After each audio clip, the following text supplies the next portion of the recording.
Good evening and thanks for joining me tonight on Resource PNG. On the program this evening, we feature Marengo Mining Limited, the Yandra project covering their community affairs, environmental safety monitoring, and the investors from China. Followed by that will be the proposed Paya Inlet development project. In last week's story about Marengo Mining, we touched base on the Yandra project itself. This week, we look at Marengo Mining's community affairs and interest shown by a Chinese investor. Here's Eunice with the story.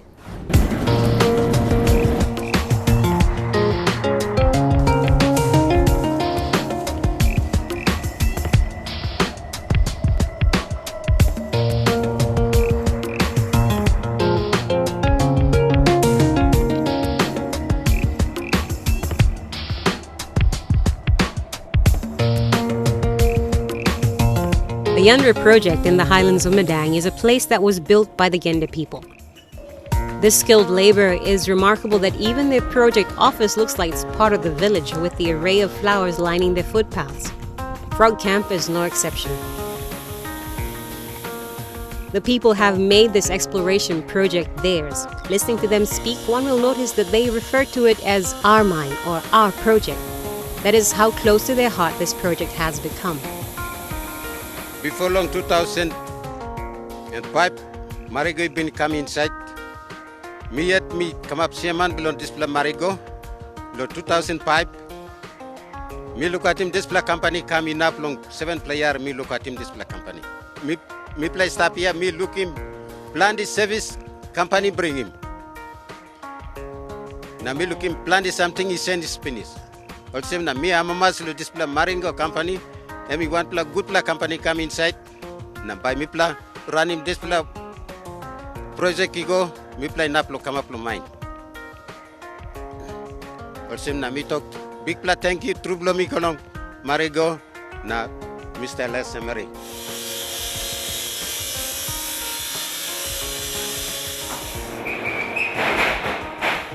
Since stepping into the scene in 2005, Marengo Mining has utilized the skills of the locals in everything, from the steps to the buildings and even the drill rigs.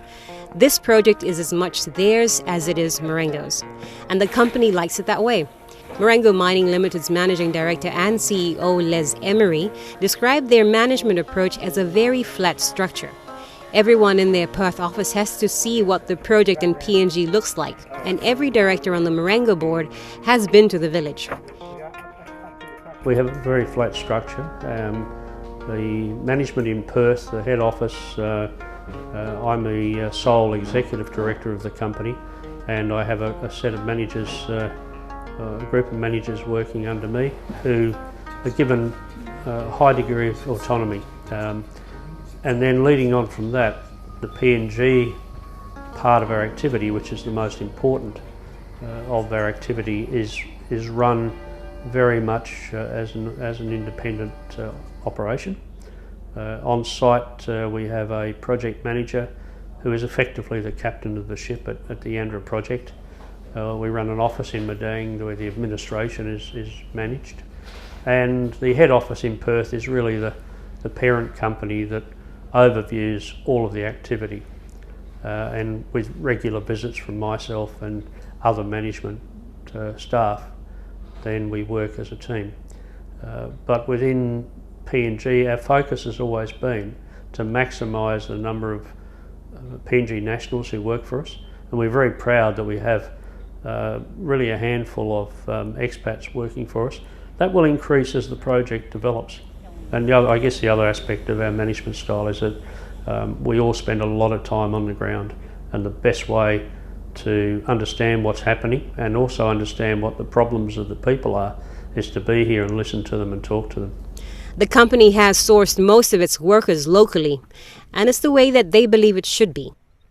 As the project moves further in its development, they hope to continue this trend. There's obviously skills that currently the nation doesn't have, but with an increase in education, not only at village level but in terms of Madang at tertiary level and further afield in places like Port Moresby with UPNG, Lay with Unitec, we want to help skill up the country. For us, ultimate aim is to have maximum number of PNG nationals working on this project, and we're starting off, I think, on the right foot.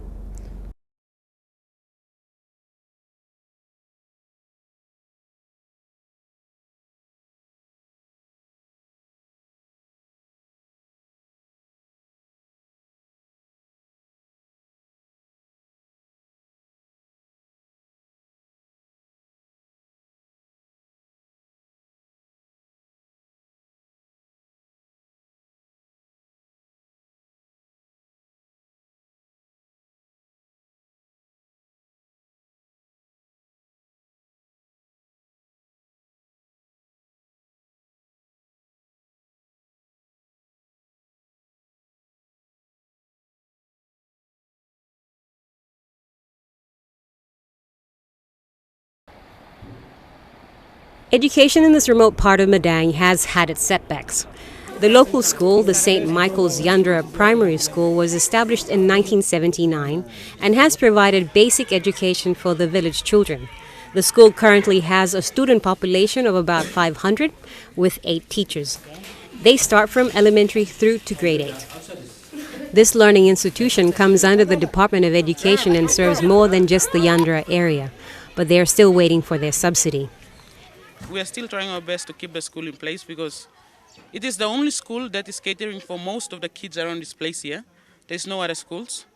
So some of those kids, they come all the way from places so far away that it takes them all day to travel to school.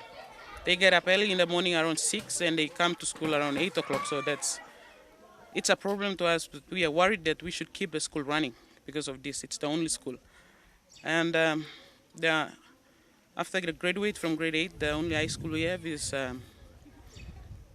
Brahman Secondary, and that's the only school we have. So within Bundi itself, I can say education is something that we are really interested in this place today because we got so many things coming up. And as for myself, I'm worried for my school, and I really want the school to keep on running so that I can educate my kids again to come back and develop my own village again in my place. The mining project has bought 5,000 kina worth of school materials to keep the school going. That will be delivered when the school reopens after their mid-year holidays. It's okay, but at the moment we are running short with the material. Did the company give any books or things like that to the school? Yeah. Well, the last donation we made you used for some various things. So we've been supporting the school ever since we came here because we see the school is a very important part of the whole process. And education is the future for the children here. There's got to be a mine, but the mine needs people with education to work there. So what we're saying is the driver for children to go to school and get educated is if you want a better future, and you want to work for our mine or any other mine in the country, then you need that education. Normally, if a teacher had to come to this school, they would spend hours walking. But the exploration project has changed that. Now a teacher is only a chopper ride away from town. And the company has also helped nearby schools too, like those along the Ramu River. But the school is not the only place that's getting help. The health center has got much needed improvement. Marengo brought in paramedics that work shifts to attend to their employees and the locals. The clinic sees about 1,000 patients per month. Most of them are from Yandra and the surrounding villages. In total, the clinic serves some 6,000 people from these villages. The villages in the surrounding area of the mine is very isolated. So we cater for almost 14 villages within the exploration area of the mining. So roughly we see during the day we see 10 to 20 villages, total of at the end of the month about 1,000 patients. Generally, with the health in here, generally is really, with the help of the company, I think the Marengo company have given a lot, especially with the sick patients, medical patient, very sick patient, where get the services that government couldn't support. But when the company came in, it's really very helpful. Like we usually send most of the patients, very sick patients, through the SOPA down to the nearby hospital. So yeah, I think generally the company has put much effort with the health of general locals here, the villages and the employees. The people have seen massive changes. Health and education have been revived, promising them a brighter future. Na mani blo maringo tu. Mi vai to se em go sem na em go simbu na simbu tu kai. Because em blessing come na em go all kita. Mi fraud lo you maringo you come inside lo. Yandra na making mi pla come up. Good pla man na marry good pla pikinini. Na give him support lo mi pla lo school side. Give him support lo mi pla lo health side. You give him big plus support. Even old man or beginning blow making travel. He got policeman blow straight into start. Now me play no paying policeman I walk about go bundi. Before yes, me plus I walk about tidying bun walk about. But now me play no walk about. Man blow walking problem and relax. I'm stop now. Policeman am start side. I'm come laugh side so straight him. So me almost lo maringo am come inside lo. Yeah, I'm operate. 7 years I'm operate now. Me almost. Mi sabol se memba continue siet na mi one bell through lo maringo la emba kama bi mai na gomo yet. Our company is doing a lot for us. You know, when Les comes around for a visit, he always went into our classroom over there in our community school, sees everything out there and then come back. And we have our 8 posts here, saving our employees as well, outside communities. They are getting big service in here. And our employment, we've never been to a mining field, but we are training for 8 years and we are well off. I think we are better well off to run a mine field. Wait, that's Quite interesting to know how Marengo Mining Limited is assisting the St. Michael's Yandra Primary School and the Health Center. We'll take another break from here, but coming up, we'll take a look at the environment safety and monitoring work at the project site.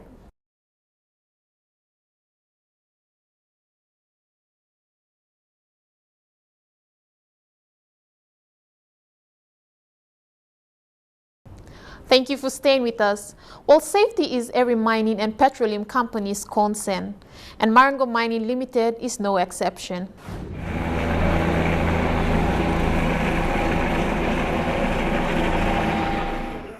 Before any mine is established, there are a number of things that must be done at the exploration phase, where there is a lot of drilling. The drilling process is to extract core samples to show how much ore there is on the ground. That means clearing a piece of land to set up a drill rig. In the planning stage before drilling, landowners have to be consulted to get permission, and villagers have to be informed of the mine's intentions. That's where the community affairs team steps in. Relocation program. We'll be having a meeting probably this month to look at all these big plans that's coming up, how we are going to approach them. This team has done a lot of talking and walking.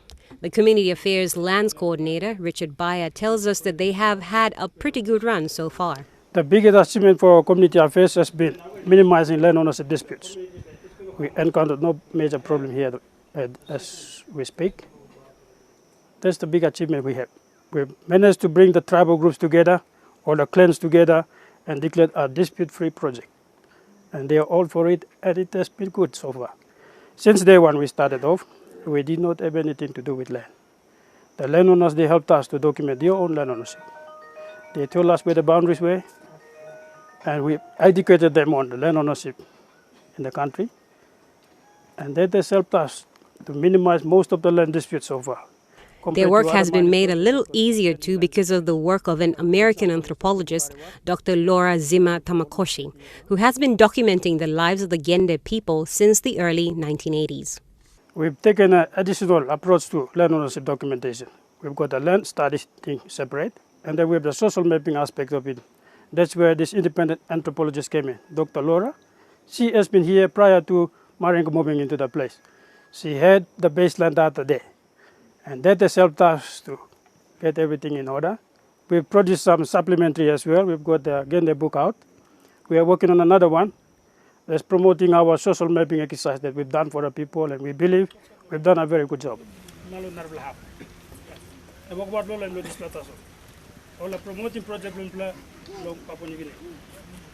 During the exploration phase, environmental factors must be monitored to get what is called baseline data.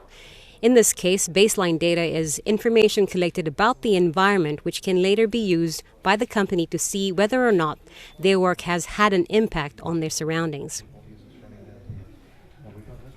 Environment Officer Rafael Maminaka knows a lot about that.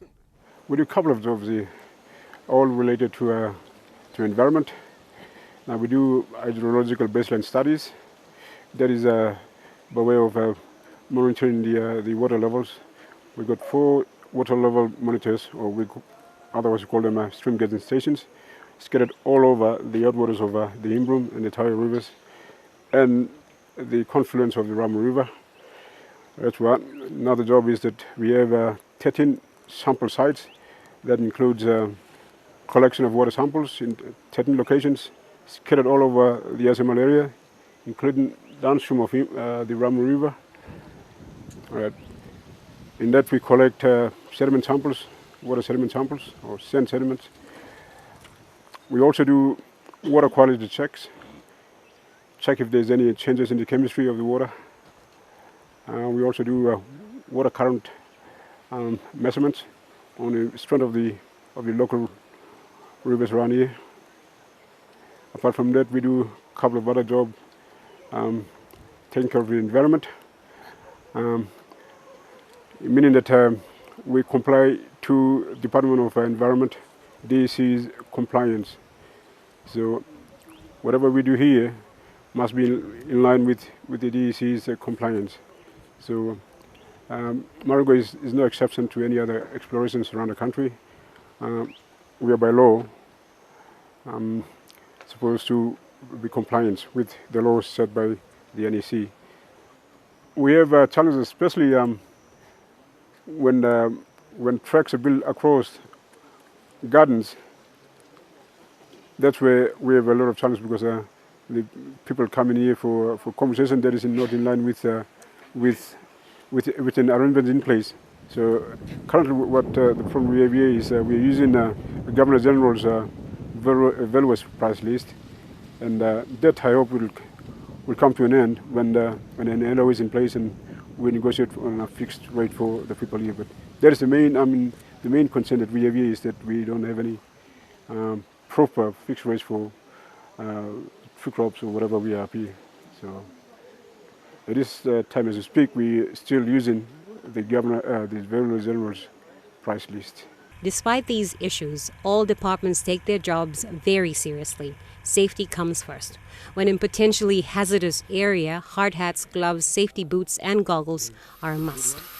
And regular communication is essential with the locals. We assist the Community Affairs Department with environmental awareness. We explain to the communities what Marengo is doing, what you've done so far, and what you'd like to do.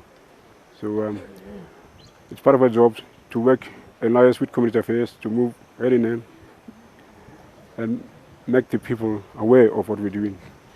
Most times we have complaints coming from the local villagers complaining about possible pollution, and we explain to them the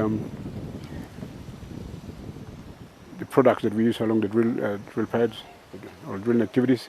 We explain to them. People are now more aware of what we use. So that's a very difficult task. That we have people who are reactive to environment, and we try to tell them the truth of what we're doing. The Yandra people are focused on moving forward and are looking at getting their Landowners Association registered, but that is proving to be a bit difficult. Now this project can go big through. Now we come up close to the mine. That's all. One sample something I'm only me play association I'm only me play yet. Certificate I'm all that is tap yet. Now me play no kiss him. Also now me play got big worry through lo me play like kiss him certificate. This issue is being pursued by the landowners and Marengo's Community Affairs Office. On a whole, Marengo Mining Limited is quite happy with their progress so far and are determined to stick to their plan. Yeah, Yandra, we've been there since 2005, and we went to Yandra, and I guess you could refer it to it as a sleepy little village in those days with no road access, and still no road access of any note. Some people come across the back road challenging, but effectively an isolated village where most people walk in or walk out. We started exploration, or really restarted exploration, since the days of BHP had left and others in the 70s. Nothing had happened.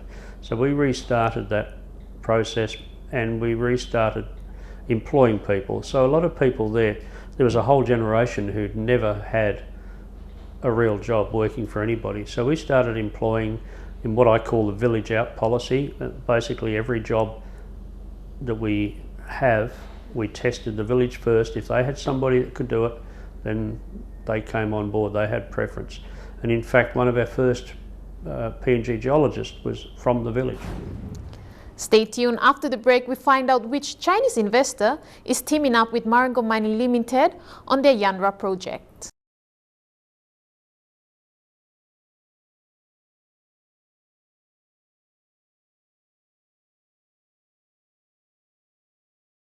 Now, this Yandra project is getting attention from outside investors. Let's find out more. Small as this project may seem at this stage, it is internationally recognized.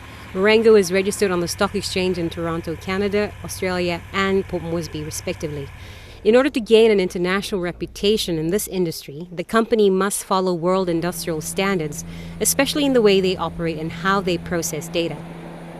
This project is getting its fair share of international interest from other countries too. One such place is China. A company called Tiandilong Holding Group Company Limited is a Chinese company looking for minerals to feed its growing copper wire industry.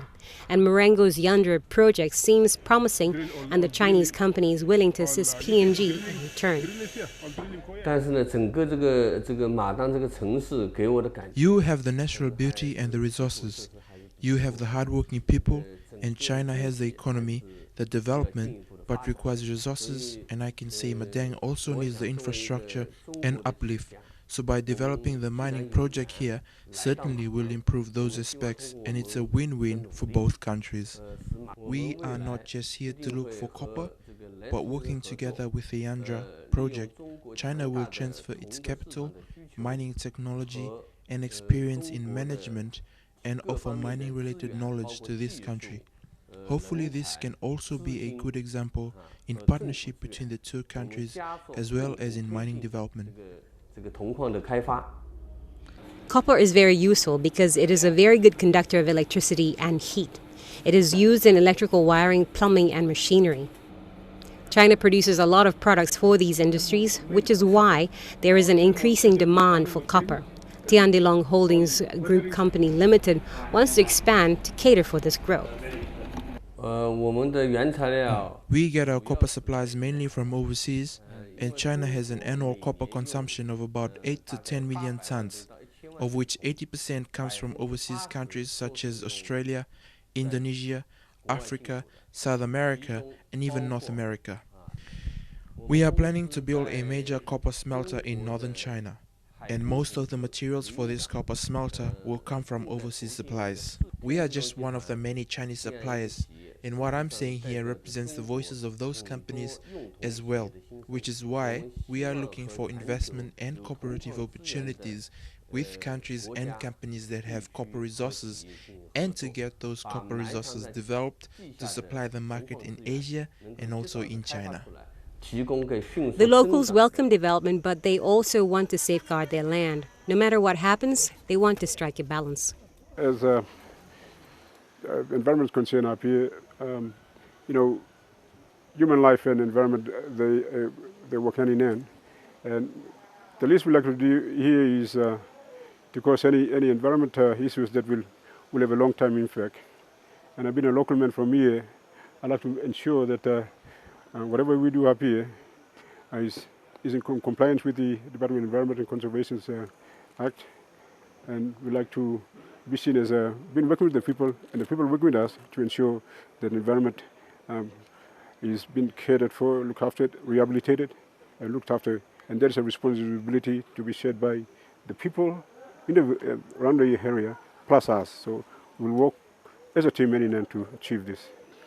The people of Yandura in this beautiful part of PNG can see a promising change if a mine eventuates. The company shares the same goal. Marengo is focused on ensuring that their employees and the villagers are well informed of the project's development. I think one of the Marengo's approach in PNG has been called somewhat different. People tell us that the project development we'll have trouble with landowners and we'll have trouble with outside groups of all sorts.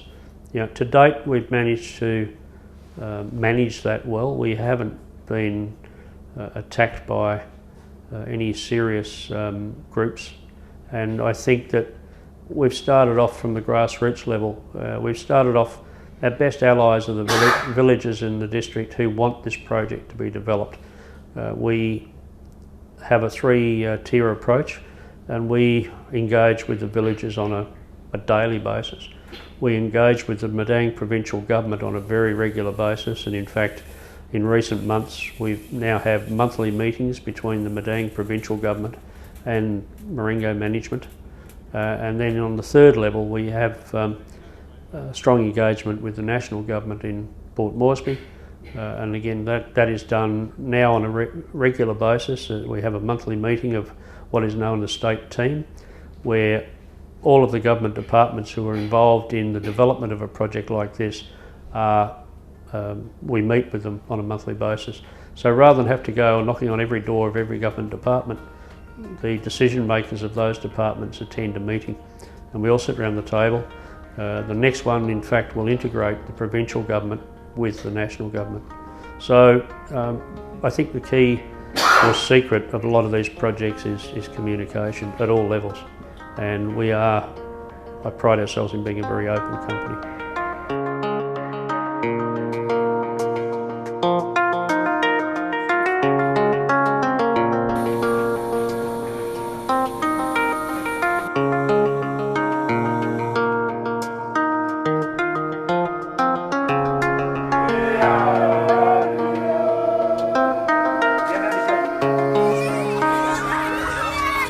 What comes of this project, only time will tell. Thank you, Eunice, for that wonderful story on the Marengo Mining Limited Yandura project. After the break, we have a report about the proposed Paya Inlet Development Project in the Gulf Province of Papua New Guinea.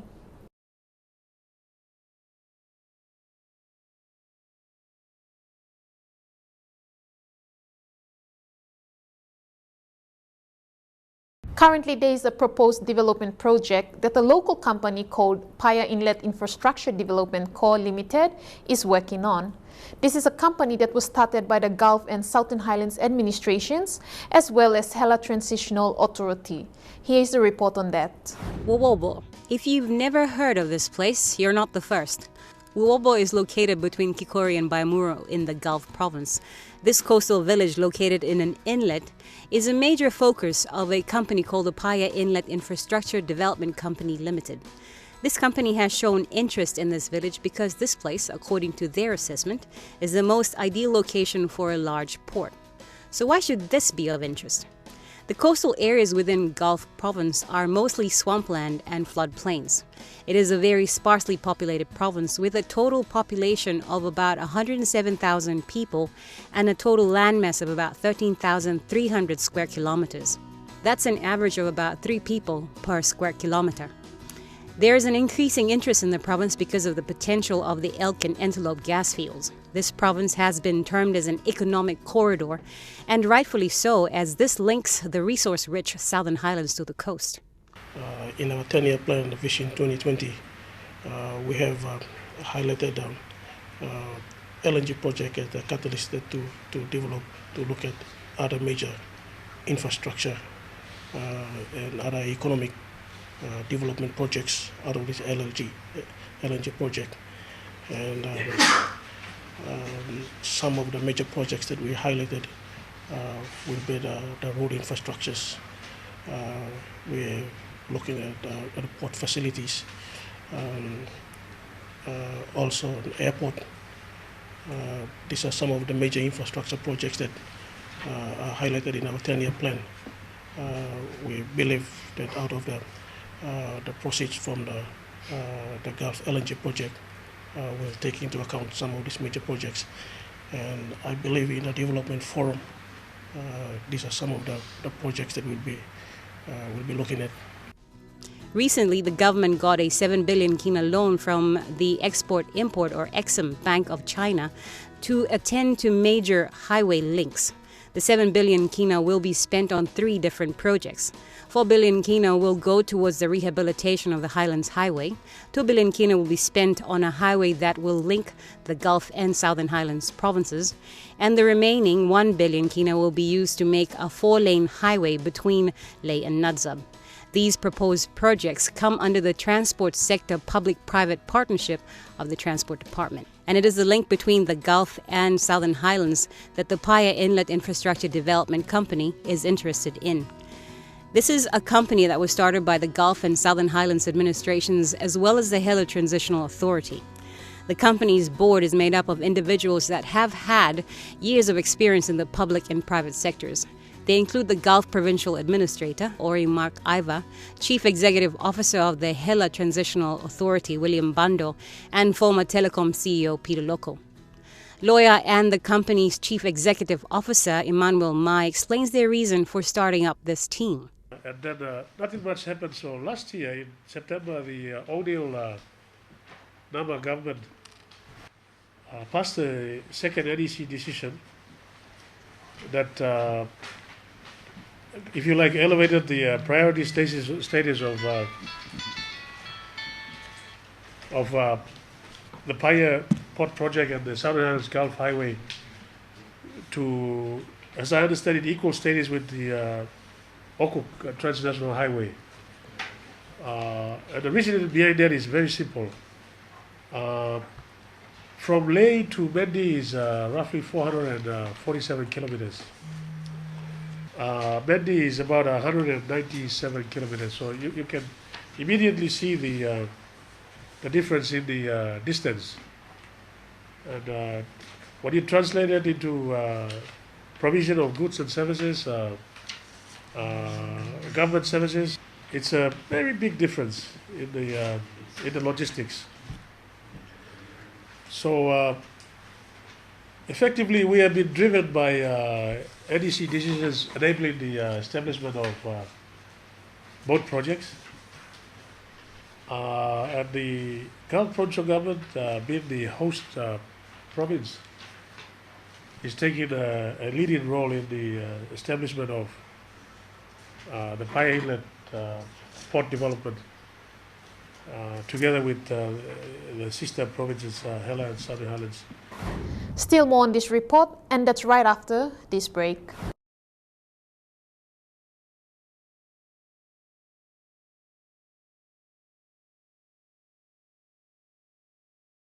We'll continue on with the report on the proposed Paya Inlet Development Project.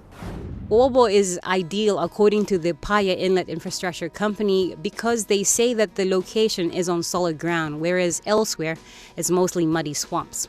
They would like to establish a township and a port on this spot, and they're talking to the necessary authorities to do so. One of the key drivers in terms of the commercial viability is the El Cantaloupe gas project, the second PNG LNG project. That's about 90 kilometers from the port side towards a northeasterly direction. And you've probably heard about the Purari Hydro project. That's also within the same location as the El Cantaloupe gas project. So these two massive multi-billion-dollar infrastructure projects, resource projects, are just a stone throw away from the Paya port. And we all know how much of a difference it makes in transportation costs alone. And then, of course, there is the massive one, the PNG LNG project, We all know that's happening in the Hela province and parts of Southern Highlands. They connect immediately to Paya. The company believes that it is important to involve the landowners in talks, and so far the principal landowner is pleased with this arrangement. And I have to do it in a very hard way, but thank to God because He's able to give me money to do this, and it's not easy to do, especially from the village level. Otherwise, I'm thankful to see everybody here, and for our directors and for your team to come and record whatever we are doing. But otherwise, I'm looking forward to working together with our provincial government, especially 3 provincial governments, and it's a good news because it's the first of its kind that 3 provinces now have come together to work together, and I'm very thankful about what have happened, and I'm just looking forward to putting things together and putting groundwork and let's work to go ahead. Thank you very much. Wowobo's neighbors are the Guaravi and the Gauri. The land within this location is mostly marshland. The Wowobo Incorporated Land Group holds a special agriculture and business lease over 24.01 hectares of land. A port at this spot is ideal because they have a deep harbor which is larger than Fairfax Harbor in Port Moresby, so it can cater for a large number of ships. Siltation is reportedly not a problem in the site either. The PIIDC is also looking at clearing and dredging certain parts of this location to cut down the travel times of ships. The idea is that Wowobo will be the main center and it will have a road heading west to Kopi that goes all the way up to the Southern Highlands.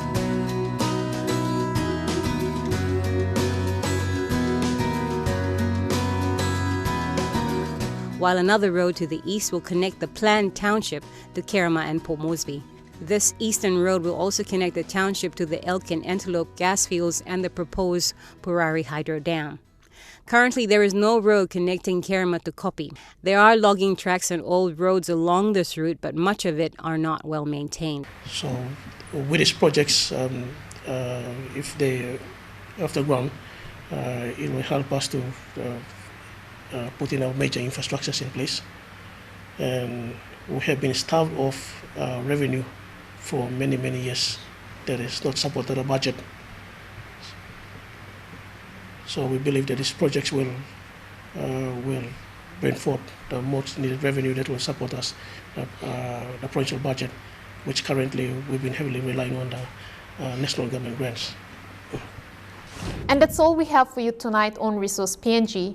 If you have any comments regarding the program or any interesting stories you want us to feature on Resource PNG, do contact us on resourcepng@mtv.com.pg. You can also watch Resource PNG on our MTV Online site, and address is www.emtv.com.pg. Have a pleasant evening. God bless.